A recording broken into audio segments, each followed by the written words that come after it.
membahas tentang Perfect Strangers yang katanya adalah film adaptasi, tapi aku nggak pernah nonton film aslinya sebelumnya. Tomo, Keisha, Imelda, terus ada Wisnu, ada Anjas, ada Eniko dan juga istrinya Eniko.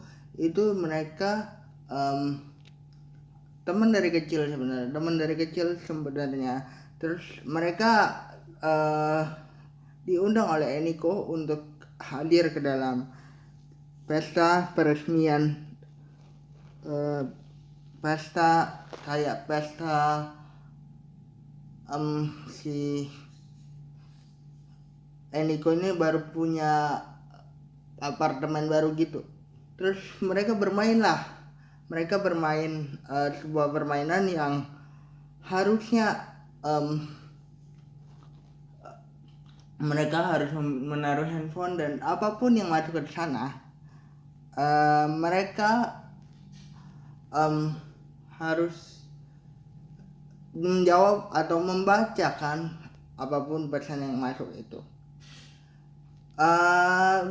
Keluarga mereka nih semua pada ada masalah masing-masing ya. Bisa dibilang mungkin gini guys ya, si Keisha aja sama Anjas itu pengantin baru ada masalah masing-masing. Terus Eniko sama istrinya juga ada masalah masing-masing. Terus Imelda sama Wisnu juga ada masalah masing-masing. Tomo pun juga gitu.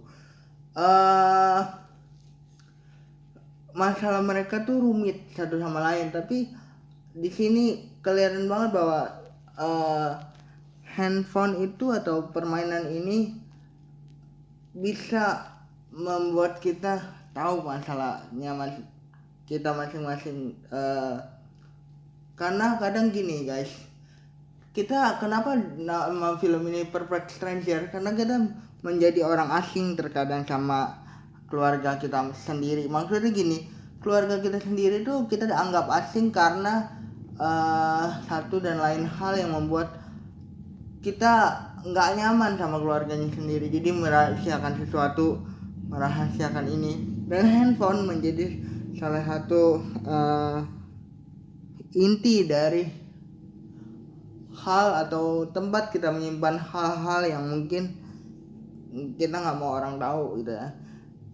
Ya kadang teknologi itu membuat kita menjadi asing, itu benar sih, karena memang kita digambarkan banget di sini bahwa di satu keluarga aja punya masalahnya masing-masing, dan ketika kita ditantang untuk menjadi orang yang tidak menjadi orang asing di keluarga sendiri, sebenarnya itu adalah salah satu hal yang sulit, salah satu hal yang bisa dibilang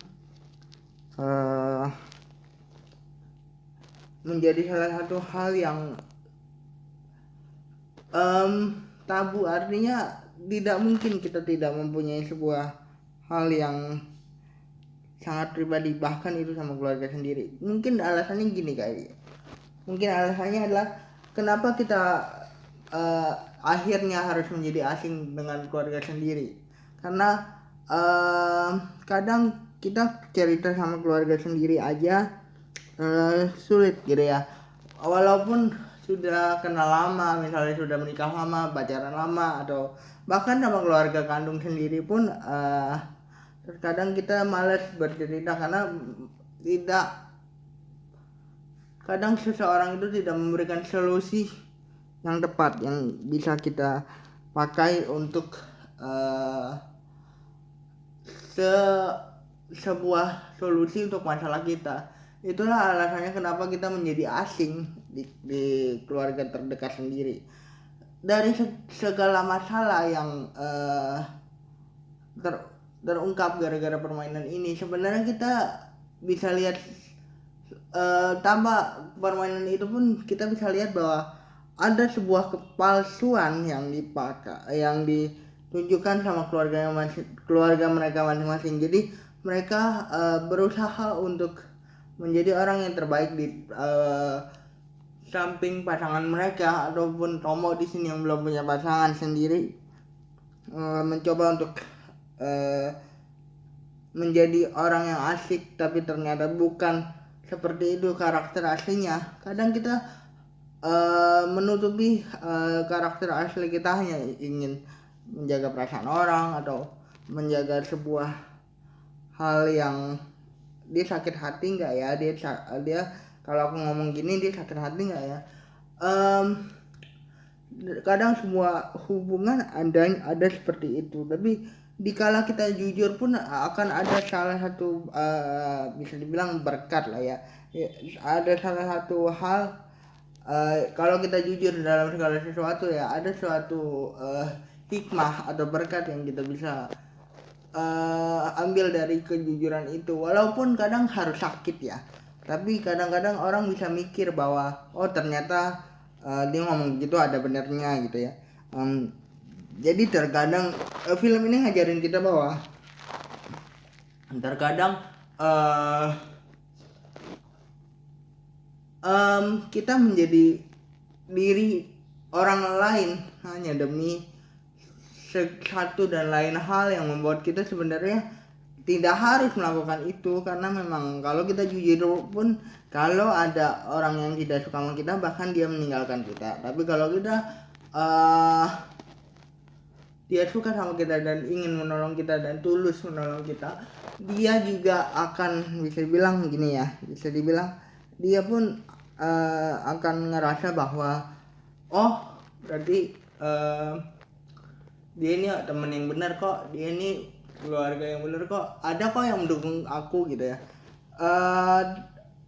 Dia pun akan menjadi salah satu orang yang kalau dia menerima kita apa adanya ya, yang enak diajak ngomong gitu ya, sebenarnya yang enak diajak berbincang sebenarnya ketika ngomongin soal Perfect Stranger ini. Sebenarnya kita menjadi orang asing ya, bahkan di keluarga kita sendiri ada alasannya.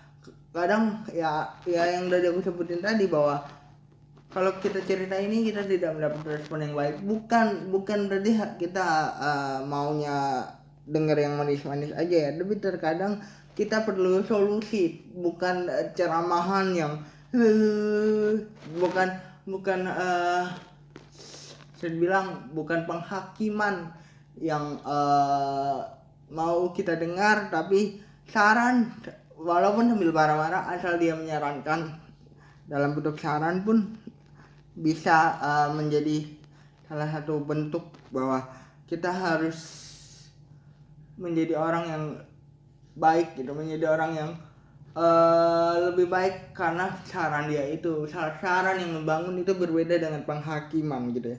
Itu saja yang aku bisa bahas dari film Perfect Stranger yang merupakan adaptasi dari film luar negeri yang aku belum nonton versi aslinya, tapi aku udah pernah dapat, tapi mungkin udah dapat poin-poinnya apa gitu ya. Tapi mungkin gini, orang akan ngelihat film ini ngebosenin karena dia cuman berfokus kepada permainan itu yang membuka semuanya, yang membuat kita menjadi seorang yang jujur, dan ada pelajaran di akhir film yang bisa kita ambil.